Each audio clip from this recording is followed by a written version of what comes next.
you're a mom and you've decided that 2026 is the year that you're gonna look fit, like you're getting fit, like you're not getting skinny, you're not getting She-Hulk, but like you want people looking at you and being like, okay, she works out, and then they find out you have kids and they're like, she's a mom and she looks like that, she looks great. This is what you're gonna do.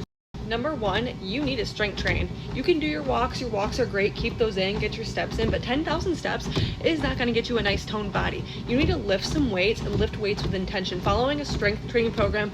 And I'm not talking like go see a personal trainer once a week and like do the workouts they gave you, then don't do anything else all week, or just like walk the rest of the days.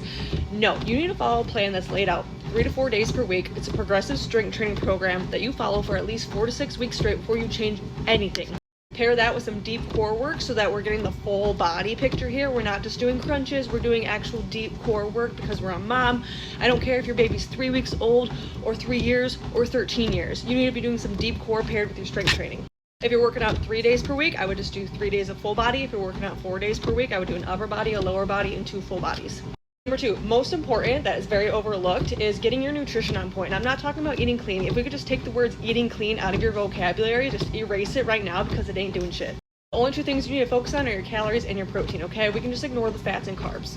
You do need to track them, okay? You need to track them. No more eyeballing things. You need to track them. Use MyFitnessPal, Chronometer, Macros First. There's a ton of apps you can use. You're going to go online and you're going to Google TDEE.net and you're going to find your maintenance calories and you're going to be eating at that. No 1,200 calories, no 1,300 calories. We're eating at maintenance, girl. 2026 is the year we are fueling our bodies. Eventually, you want to go into a calorie deficit, but you cannot go in this calorie deficit until we first earn it. You need to eat at maintenance first.